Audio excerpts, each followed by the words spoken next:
I'm down to dunk. And I'm down to dunk. I'm down to dunk. This is J-Dub, and I'm down to dunk. I'm Shea Gilgeous-Alexander, and I'm down to dunk. This is Lindy Waters, and I'm down to dunk. I'm Mike Muscala, and I'm down to dunk. This is Jay Will, and I'm down to dunk. This is Kenneth Williams, and I'm down to dunk. This is Lou Dort, and I'm down to dunk. We say this is Lou Dort, and I'm down to Dort. This is Lou Dort, and I'm down to Dort. Cracklin Oat Bran? Have you had Cracklin Oat Bran? No, No. Okay. but it's healthy. You a big oat brand guy? I'm a big Oat Bran guy. Okay. I think I would switch it with Fruity Pebbles. Okay, eat faster. Don't put as much in the bowl. You have a gallon of milk I can also take home. You don't have milk at home? One cinnamon toast. Okay. Yeah. Cereal is great. Yeah.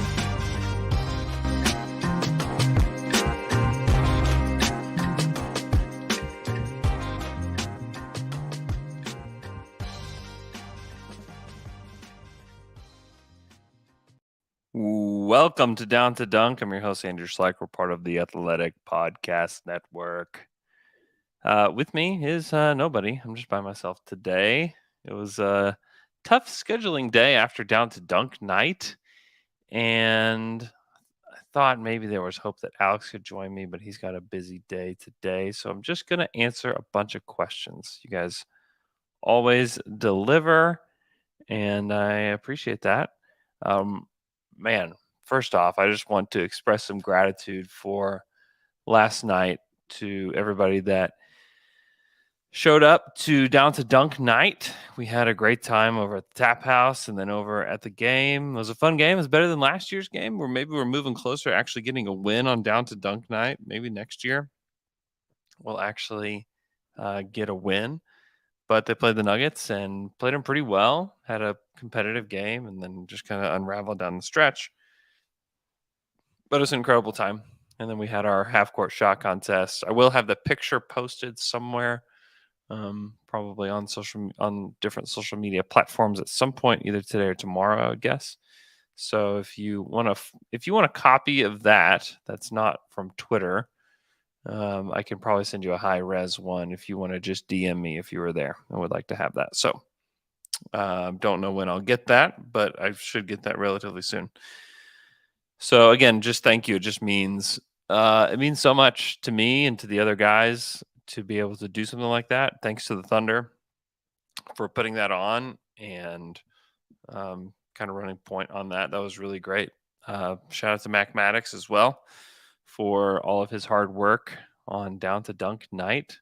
What a fun time. So huge thanks to everybody. It was good to see a bunch of you out there. We had people from Las Vegas and from Harrisburg, Pennsylvania. Wow. Just honestly, it's just overwhelming. So very, very thankful. I know there's been a lot of comments in the YouTubes. I just needed to throw up the graphic earlier, and it actually chose 125, and I forgot to change it. I knew I was going to do it later than that, but so shout out to everybody that's been in the comments section for a few hours now, and apologies for that. So lots of disappointment that this is just a solo pod because it's a Friday and it should just be kind of wacky and crazy anyways, but also episode 1, 2, 3, 4. It's kind of sad that episode 1, 2, 3, 4 isn't introduced by Luke. So, yeah, you can go after the L-Man on Twitter at Suk Levens if you would like to let him know about your disappointment. But let's go to some TQs. Let's go to first at Pepsi United. Did Mark Degnault address why Aaron Wiggins didn't play against the Nuggets?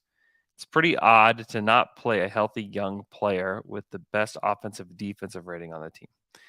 So he addresses this kind of stuff all the time because Joe and I ask him all the time about stuff like this. And they just are wanting to get different looks at different players.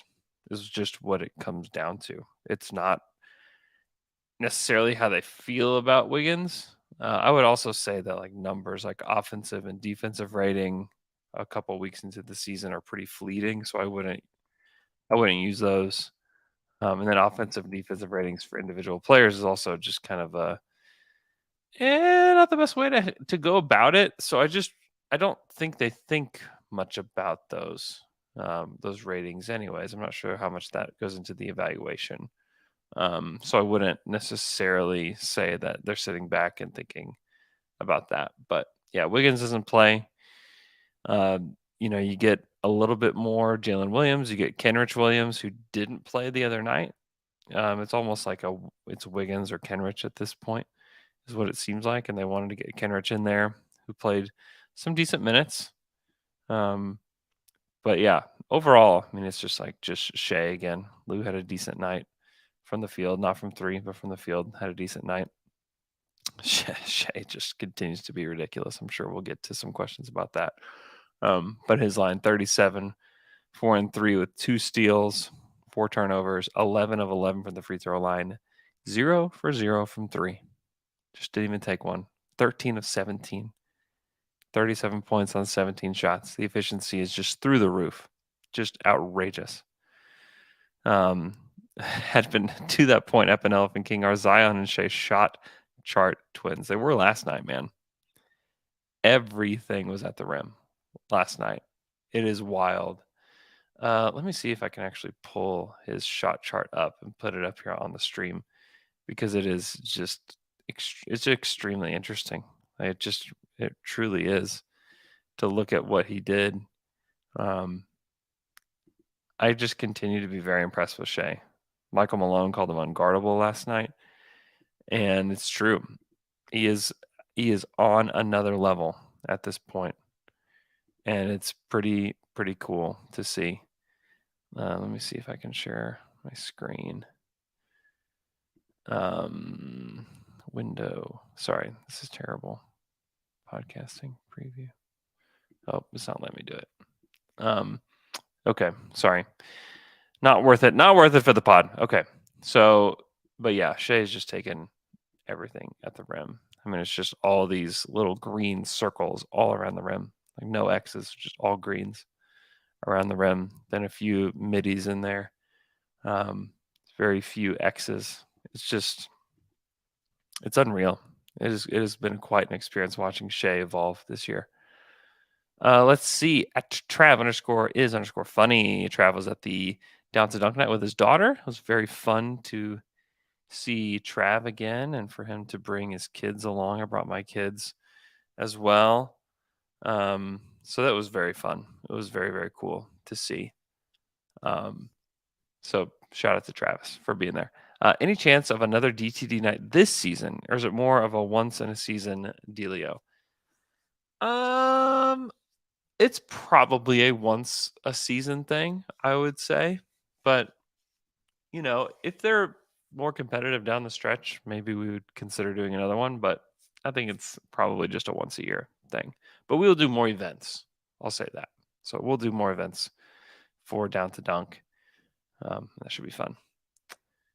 Let's see. At Dude Buffet says, my question is, in the NBA, they should have a thing called game breaker time, and the teams play 2-on-2 for the last 4 minutes of the third quarter.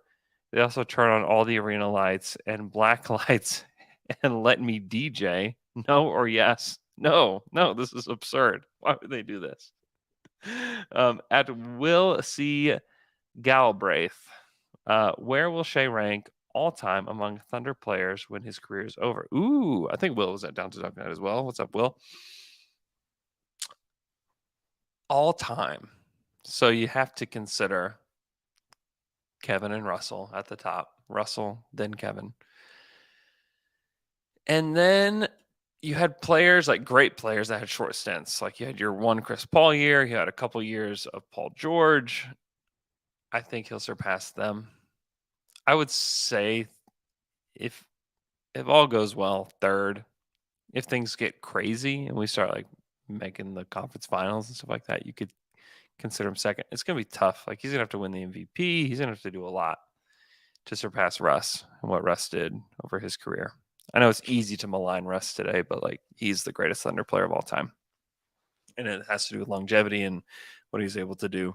So yeah, I would say that when it's all said and done, I think it is not insane to say third, just because I only had a couple seasons of Paul George and one season of Chris Paul, and then like who are we really talking about? It's Kevin and Russ. So I'd say third is where he'll probably end up in my head. So let's see.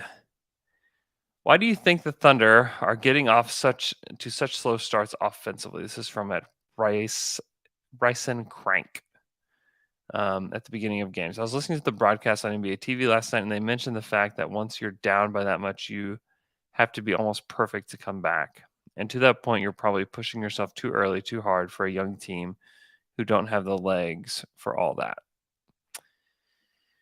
I mean, they're not a good offensive team. They're just not. And finding a flow is tough. And for whatever reason, they've not been able to get off to good starts. A lot of it's shooting. I mean, think about last night. I mean, the Nuggets couldn't miss threes, and the Thunder they didn't shoot a ton, and then they're also just not very good at shooting threes. And so you can get behind, especially when you're trying to trade 2 for 3. You're not even making your twos.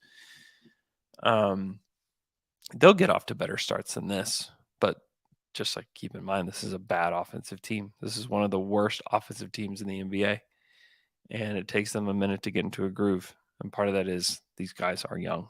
Young teams don't just get off to smashing starts. They don't. That's just a part of it. And that's okay. It's just a part of the growth that they need to go through. And so that's something that they need to figure out as a coaching staff and need to correct it. Jess 2437. Would you rather be a Lakers fan or a Nets fan? Oh my gosh. Lakers fan. Easily. The Nets is it's more complicated. It's more annoying by far. Yeah. Lakers. Give me Lakers. And also like the Lakers, I think could have a future where the Nets have just been a sad franchise for forever. So yeah, give me the Lakers all day, every day. CZ Steele, I'd rather have Shea than blank.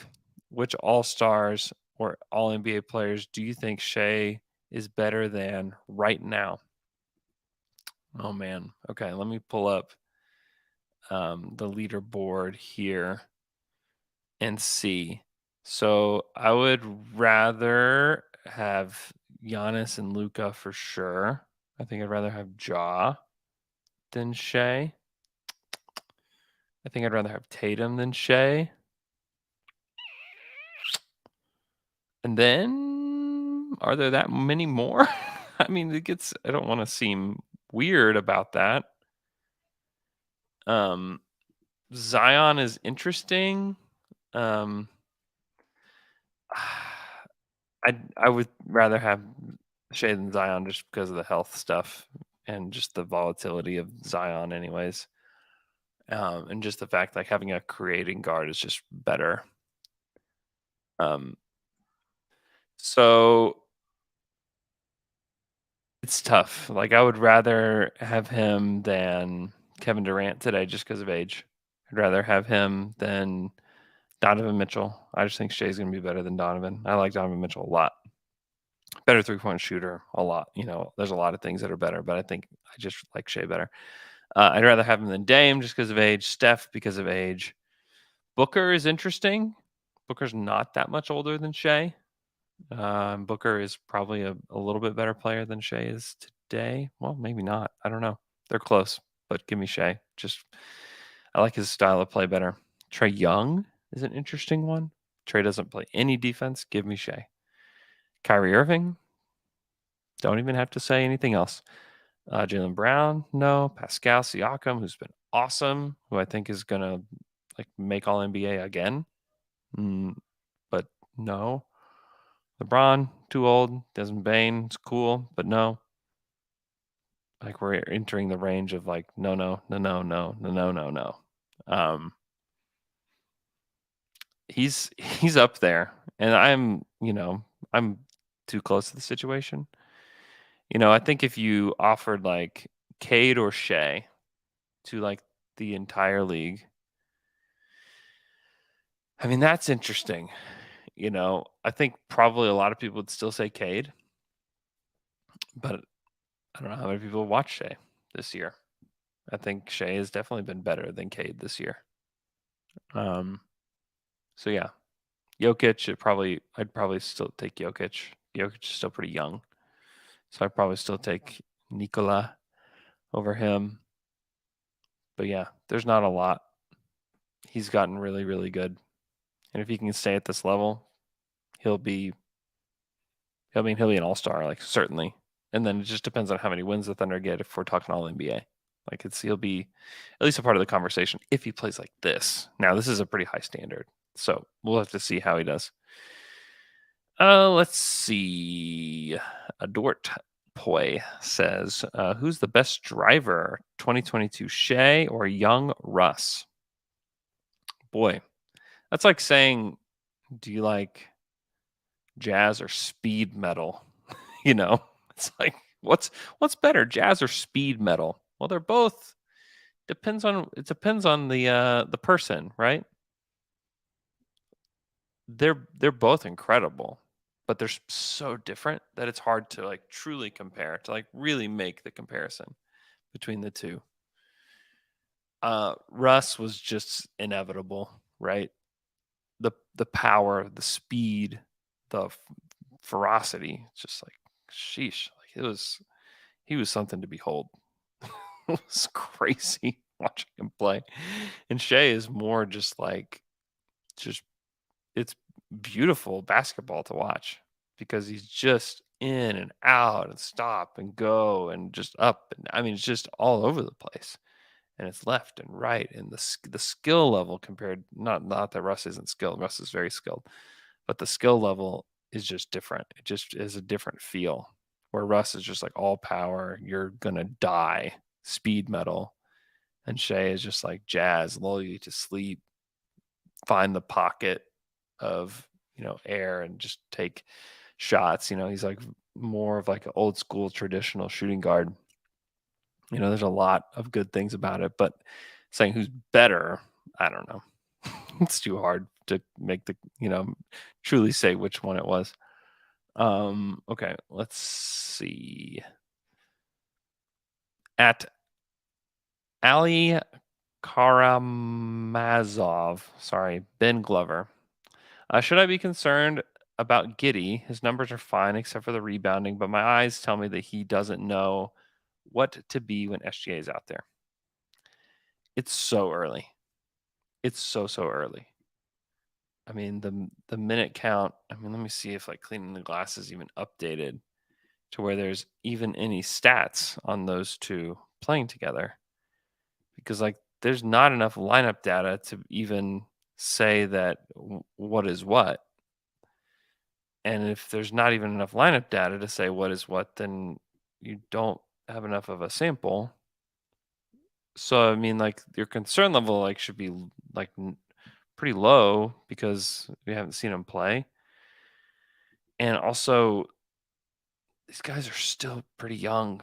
And I know that feels like an excuse, and it is to a degree. But I mean, Josh is extremely young. He's very, very young.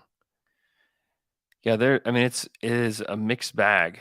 I mean, the lineup that has played the most together, that includes Shea and Giddey, is the starting lineup from last night. Shea, Dort, Giddey, Poku, J-Rob. 51 possessions. That's not enough. You do Shea, Dort, Giddey, Baisley, Muscala. So that first lineup, 51 possessions is not enough, minus 40. It's just like, okay, I saw a small sample size theater, just too small, really bad. Just like we talked about their rough starts. And then Shea, Dort, Giddey, Baisley, Muscala plus 41.2. That's only 17 possessions. 17 possessions is the second most when it comes to lineups, 5-man lineups for Shea and Giddey. It's like 15, 12, 12, 10, 10, 11, 9. It's like there's just not hardly anything here. So we don't have numbers that back up good or bad. I have numbers that back up good and bad. There's lineups that are great. There's lineups that are terrible. it's going to take time, and it's going to require shooting from Giddey and improvement, continuous improvement from Giddey. We are still 4 years away from what could be the beginning of Giddey's prime. Four. We're not a year from it. We're not 2 years. We are 4 years away from what could be the starting prime of Josh Giddey. We cannot hit the eject button on this yet. I said this on the OKC Dream Team podcast yesterday, but it's like this is so early and so young. It'd be like looking at a 2-month-old baby and saying, man, this thing can't talk. This thing can't walk. Is this thing ever going to work? This thing isn't going to work. It's too early. It's too early to know. People were calling that on babies. Be rough world for babies. So don't be concerned yet. Don't like jump. Like everybody wants now. Like that's the thing is like everybody watches these games like, okay, I want whatever it is. I want it now. I want to form the idea now. I want to have this team now. I want to have this. And we're getting a really good Shea right now. But what's going to make this team actually good is not just Shea being awesome and throwing everything we can to make Shea great. Like, I mean, you could take the picks, trade for shooters, surround him probably with some kind of like drop coverage big that can set screens, and say like, all right, let's do it now, today. And you could be pretty good. Like you could maybe fight for the 6th seed or something like that. I think Shea's that good. But what's going to make this team go to the next level is the overlapping primes of Shea, Giddey, and Chet. That's it. And there's not a lot that you can do with time here. Shea will be entering like his like prime, like the Giannis prime that we're seeing right now, which is like absolutely insane. While Giddey and Chet are entering their like pre-prime, like beginning of their prime age, and then you'll have this overlap. And that's when the Thunder are going to be really, really good. Like I don't know if you can bank on that because we just still need to see Chet and we still need to see Giddey improve, but like that's the idea. Mr. Thunder Zero, what do you think SGA, Giddey, and Dort's games played will be? Over under 52.5. I'll take the under on 2 out of the 3 of them. I hope that it's over. So let's just take a look at the history of these guys when it comes to games played last couple of years, which is like our tank years, and just compare it. So last year Shea played 56 would be over. Dort played 51, that's under, and Josh played 54, that's over. So both would be over last year if that's 52.5 is your number. 2020, 2021, obviously we didn't have Josh Giddey yet, so Shea played 35 games under. Dort played 52 games under. So I get your point. I would say over. I think these guys are at the point where they want to play. They will win games and they will lose games. Denver is a lot better than them. I actually think last night was like a really good sign. It's a sign of respect, because the way the Nuggets have played the Thunder the past couple of years was flat out disrespectful, to be honest. Flat out disrespectful. Not the way that a team that like comes in and is like taking the team seriously, taking the Thunder seriously would play. And last night they took them pretty seriously, and they shot the ball well, and they played hard, and they put the clamps on the Thunder at the end of the game. And that's what a good team should do. The Thunder are not a good team yet. They're a fun team. They're going to scrap, they're going to claw, they're going to fight, and they're going to beat teams like Orlando. But they should not beat teams like Denver yet. Not yet. Denver's really good. Denver's a title contender this year. Thunder are not close to that. They should differentiate themselves from the Thunder pretty easily if they are playing in a way that shows that they respect the Thunder at all. They should put the hammer on them, and they did. And I thought it was actually like, okay, that's a good sign, because we've seen the Nuggets lay eggs a lot. You see how disrespectful they were to the Lakers and that they just didn't show up and the Lakers actually played? this Nuggets team has a disrespectful streak in them where they just won't play hard against teams they think stink.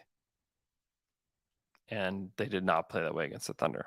So Adam Brandt says, thanks for the event last night. Worth a trip from PA.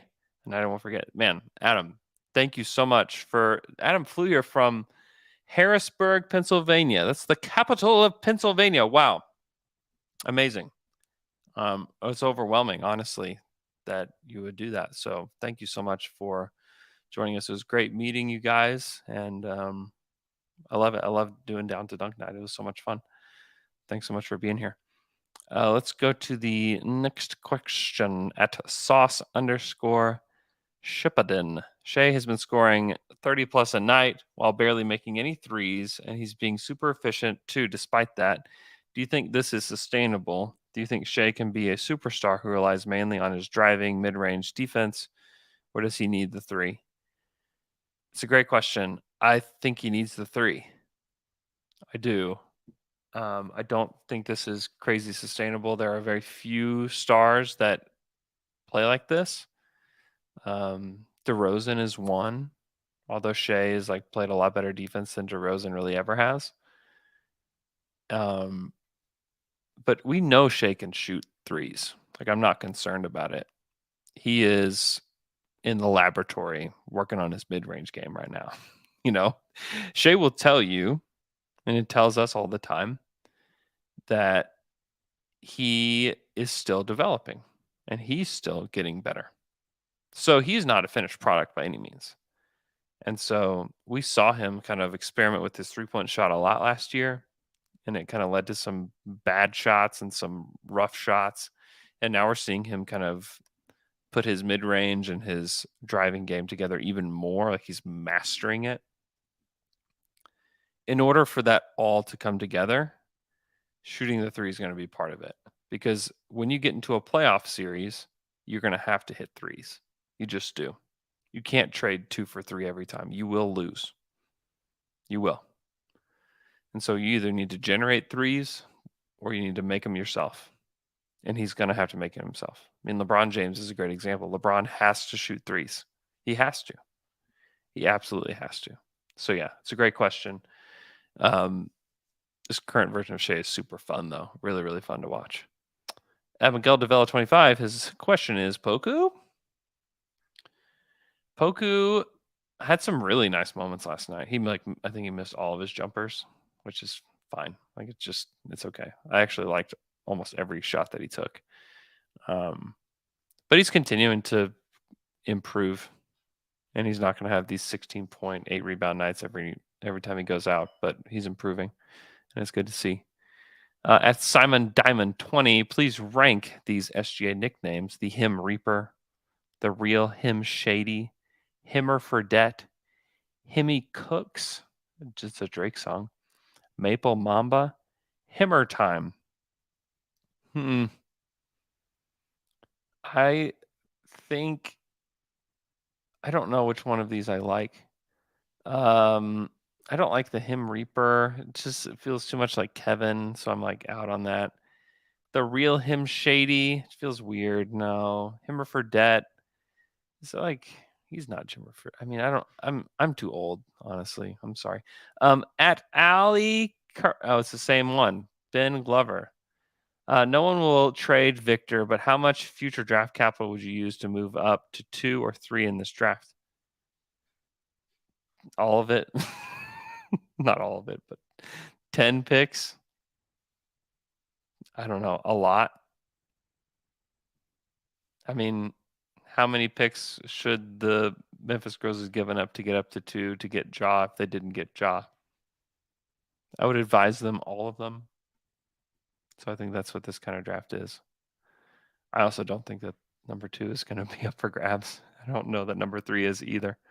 But like, honestly, you add one of those guys to this team, rebuild's over. So yeah, now you have to wait for overlapping primes to be great. But yeah, it's worth a lot. And I don't know the lengths that the front office will go to get one of those picks as far as either losing or trading. I don't know. But you got to know that. I mean, I would assume it's probably top of mind. It would be for me. At Dylan Out Loud, I don't have a question. I just want to say thank you guys for organizing an amazing event. So many of my favorite Thunder memories are accompanied by your insight and commentary. Keep up the great work, and I look forward to coming back next year. Hey, thanks so much, Dylan. I think Dylan was from Las Vegas. Yes, Dylan, thanks so much, man. It meant a lot to me for you to be there. So big shout out to you as well. Thanks for being there, man. That was really fun. Let's see. At fat_Dury, is Poku the best active big on the Thunder roster? In my opinion, he's been playing like it so far this season. He's been making winning plays far more consistently, and head scratchers have been fewer and farther between. He's been pretty good. I think that we will see what a real active big looks like when Chet plays. Our bar is real low. I think he has shown improvement. There's no doubt about it. I've been very impressed with him. I was talking with Jay the other day on Wednesday just about how it's been tough to see Poku string together more than one good thing at a time together on the court. And he's been able to do that a lot. So he's been a lot better. And there's been some rough stretches, but I think there's been more good stretches than not. At C9 Shaq, thoughts on Giddey off the bench. Just refer back to my baby comment earlier. At Thunderfan96, is it time for the Poku Maniacs to come out of their hiding and be loud and proud? Do it. Get out of there, Poku Maniacs. It's time. At Andrew_Ealer, Poku made go-ahead threes for the lead in 2 games in a row. Am I overreacting or in giving him guy status? Yeah, we got to wait. Give me 20 games. Give me a guarantee he's not going to the G League.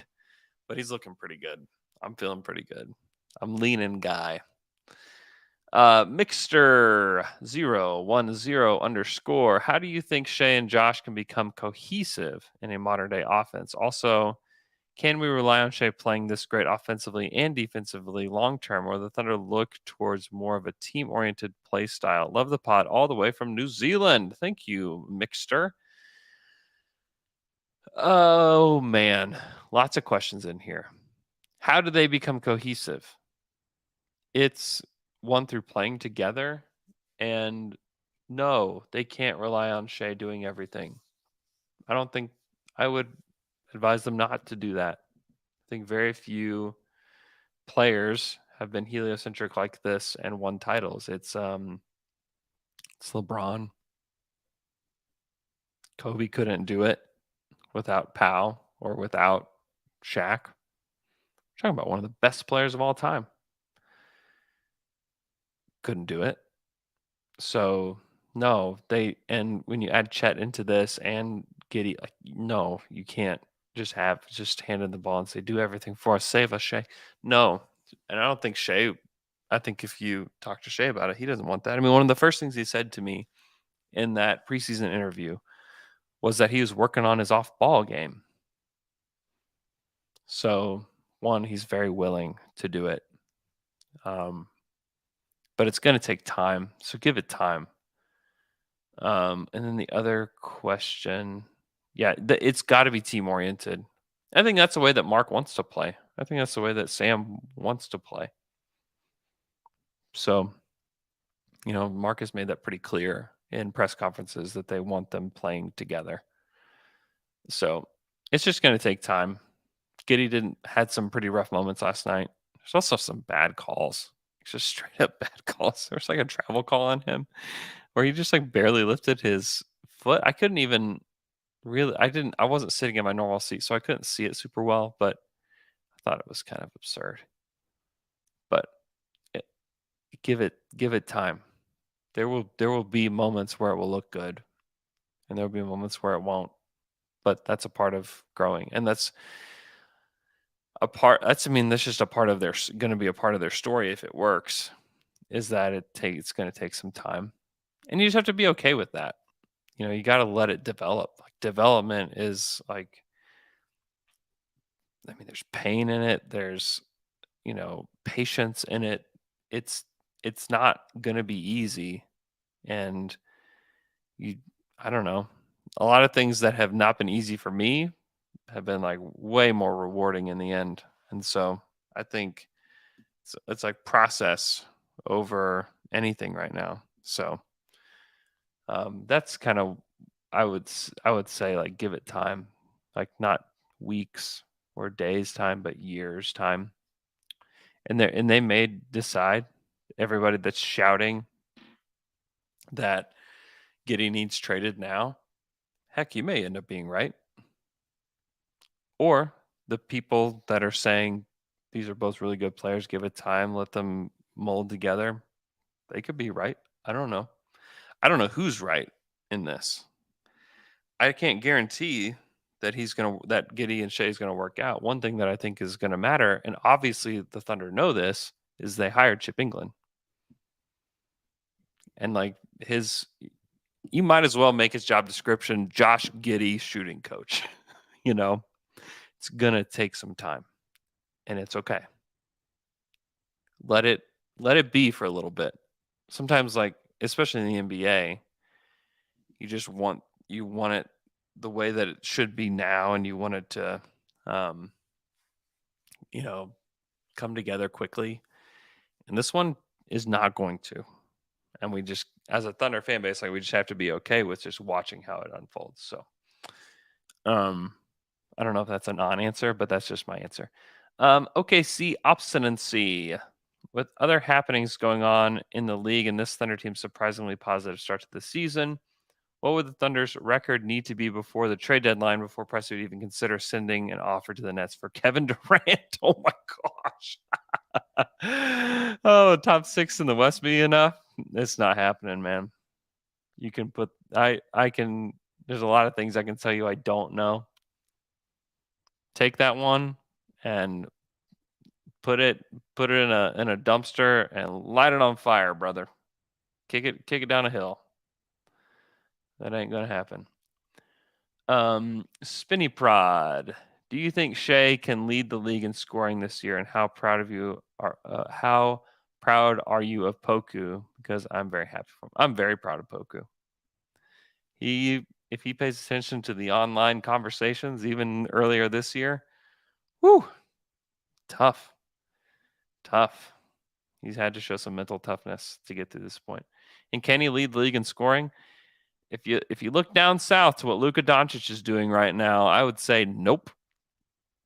There's a real chance Luka could be averaging close to 40 points this year, so not going to happen. At Davey_Kingler, if you could know the Thunder's position in the reverse rankings going into the draft next year, what spot would make you most disappointed? 10, 11? That would make me disappointed. It's like welcome to the middle, Oklahoma City, And luckily the Thunder don't get stuck in the middle because they get to add a great player in Chet right away. That's the silver lining, and that's why any outcome is not terrible for Oklahoma City. Because if it's like, oh gosh, like they're 10th in the reverse standings and they add Chet and they get to add the 10th pick. All right. That's not the worst thing in the world, but it is probably the outcome that makes me the most sad and disappointed. So with that, this is like a gravy year where if you can feel good if they win and good if they lose, and you can just feel good about the development. And also knowing the pick situations going forward, that there are some high-level picks that could be coming the Thunder's way in the future when they're actually good, and they have a ton of extra picks when their overlapping primes are happening. There are a lot of things that can keep you from feeling like this is a disaster. I think that Sam and his people have done such a good job to where I don't think that there's a disaster outside of like things out of their control, like injuries and guys just like not being good. A lot of those things are out of their control, but the way they've set it up is very, very good. So, but yeah, probably like 9, 10, 11 would be very disappointing. Bereavement life. Comparing the Thunder to the rest of the current league, statistically speaking, what do you need to see to say that we are not in the middle? Also, to hop the middle, are you excited about the Thunder trading for Embiid as the disgruntled star? No, I'm not. I don't think Embiid's the right guy for this city, for this team, especially adding Chet. Chet's a center. So no, I'm not excited about that. What they need is like Giddey and Chet to be really good. That's how you jump the middle. And then like Trey Mann continue like popping for real. Jang or J Dub or somebody also popping. That's how you do it. So yeah. At Travis is _funny. Did someone make the half court shot or do we all look like posers in front of Mac Maddox? Shout out again to Mac Maddox. Yeah, somebody made it. Yeah, made it. I think it was a bank shot. Made it. So, gosh, I can't remember his name. I feel terrible. I feel awful. There was so much going on last night. DM me if you're listening. DM me your name so I can say it on the podcast because this is horribly embarrassing for me. Seth Nix, my old neighbor. Still think that we're going to tank? What's the path to more losses without being too blatant about it? I mean, they were pretty blatant about it last year, so I don't know that that's possible. I think you kind of have to be blatant about it if you're going to tank. So I don't think it's out of the question. I think that we just need to see more. I think we get to the end of December. I think we'll have a much better idea what that looks like, depending on what their record is. Let's see. At Steve Thunder Fan, did you guys have fun? We had so much fun. It was so much fun. I wish the other guys were here so that we could describe the fun that was had. But it was an amazing time. Maybe you, Stephen Dolan, could make it to a Down to Dunk night one of these days. Let's see. At Alex _Bowlerjack, what's the best meal or snack to enjoy while watching the Thunder in the arena? So I had some friends get some Taco Mayo burrito bowls that looked pretty delicious. For me, I'm usually just eating media dining, and some of it can be really great and tasty. I'm doing no sugar right now, which is a huge bummer, especially since they had a ice cream cereal combo on like the first night of the season. It was painful. It was painful, but yeah, that's pretty great. Right now, I'm sitting there eating peanuts while I'm watching the game. So looking pretty old doing that. If you have questions, I want to throw questions in the chat. You can do that. I'll answer a couple questions in the chat because I think I'm at the end of these now. If you listen to tonight's podcast this time next year, what will be the dumbest take that you hear? To this podcast that I'm doing right now, the dumbest take that I've had. Goodness, it probably has something to do with Poku, I would guess. Either not being the best player in the world or maybe just that he doesn't exist on the Thunder anymore. I don't know. Something like that is probably like anything. I mean, it's just very easy to be wrong about Poku. Let's see. Let's see if we have any questions in the chat before we go. Brandon Hannum. He says, I've got a random question for you, Andrew. I've been doing a Minnesota sports, Twins, Wild, and Vikings-based podcast for only a month or so. What would be your advice to someone starting out? I would say a couple things. I would actually have a lot to say. But I would say pick a consistent day to do the show and release it. And I would say listen to yourself and try to get better and connect with fans the best that you could. So Gabi here, who is the best type of power forward to pair next to Chet? I've heard Michele say Chris Middleton type of player would be nice to have. I would actually like to have somebody with a little bit more toughness than Middleton. So, I mean, it's gonna be someone that rebounds well, that defends well, that is like tough as nails, that can hit open jumpers, definitely. And that's one of your probably more spot up positions. I don't think they're gonna have like do a ton of spot up, but like they want more movement in their offense than that. They just don't want stationary players. So it's not necessary that you have to just be some standstill PJ Tucker shooter. I don't necessarily think that's the goal. So, I mean, somebody that can shoot off of movement, that can play good defense is the kind of guy that you want next to Chet. Like prime Rashard Lewis would have been pretty cool next to him. But also someone that can make a decision too, which was not really Rashard's forte.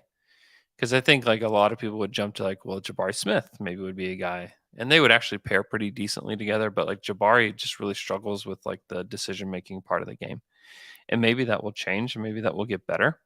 But that's something that I think you would want, and so like maybe the answer is already on the team too. Like maybe it's Jeremiah. Jeremiah's like played pretty well. Suck 69, like a Victor Wembanyama type of guy. Yeah, that would be pretty good. I'll take that.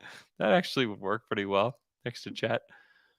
And then like maybe J Dub like just gets a lot stronger, you know, and they are just like this crazy versatile small like run around like you can't keep up with us because we make decisions too quickly and it's just too tough for you guys. That's kind of what the Warriors are and what they have been when they go small. So I think somebody like that. I just am like describing concepts of players, but I hope you're with me at least a little bit. Or not at. He's not an at. This is Brian Artiga. Hey Andrew, is there any team that would come to mind that that's talk the most on the court? That talks the most. I mean, the Warriors talk a ton. So that is definitely one team that talks a lot. It's a lot of times it's the older teams, like the Celtics talk a lot too. Young teams have trouble with communication a lot. So, and the vocal guys just, I don't know. I mean, they got to be pretty special.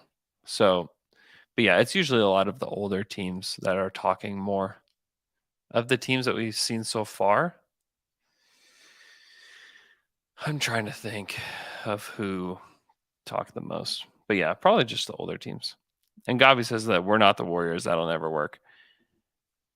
I mean, yeah, they're not trying to be the Warriors. I'm just saying that decision making is clearly a point of emphasis on this team and in the team building. So, I mean, that's it. I think you can see it in the way they draft. They drafted Jang a lot because of his size and the way he defends, but also the guy can make a decision with the basketball. And so they're not going to be the Warriors because the only way you can be the Warriors is if you have Steph Curry. Thunder don't have Steph Curry. They've got Shea, who's different. They've got Chet, who's different. So like that's how you be the Warriors. But yeah. Our team is too small. Screen to set a good screen, you don't have to be big. You don't have to be Steven Adams to set screens. Trey Mann has set some pretty great screens for Shea this year. Yeah. This is the wide open NBA. This isn't old school. This isn't 98. This isn't 04. Like you can do it with guys that are a little bit smaller if you're spread out. So yeah, I don't think the Thunder are super concerned with that. Honestly, I don't think that you need some big girthy guy at the 4 to do it. I think that you can figure out a way. But I honestly, what they need more than a big girthy guy to play that spot is to have someone that can actually shoot the basketball. Opens up everything. Shea needs that badly. Giddey needs that badly. Chet will need that badly. So it's really, to me, it's shooting. and then the willingness to defend. Willingness to defend is a tough thing to find in the league, and if you can get your star player to be willing, it's going to make things a lot easier. So, all right, this will be it on this Friday at 3:40 p.m. You guys value shooting too much, Gabi. My goodness, man, go look at the shooting percentages of this team. Go look at the offensive efficiency. Go look at the teams that have won titles. Go check it out. Shooting is quite important to this. I can say girthy guy as much as I want. Hoops Talk 69. All right. Hope you guys have a great weekend. Thanks again to everybody that was at the Down to Dunk night. It meant a lot to me. It meant a lot to my guys. We had the greatest time. I'm going to put a video out of all of the half-court shots sometime. I don't know if I'll get to it today because I just have too much to do. But sometime either probably early next week, you can count on that. So look for that. I have the picture of the group as well at some point, hopefully today, maybe tomorrow. So yeah, it's fun. It's going to be great to have that. And if you want a high res version of that, DM me your email address and I'll try to get that to you. So hope you guys have a great day. Gabi, chill out, Gabi. The Bucks and Lakers won because they had Giannis and LeBron James. They didn't win because they have team rebounding. And Shea is not Giannis, at least not yet. So if you got Giannis, you got a chance. But they also have to have shooting. Everybody has to have shooting. Come on now. All right. You guys have a great weekend. We'll talk to you guys again on Monday.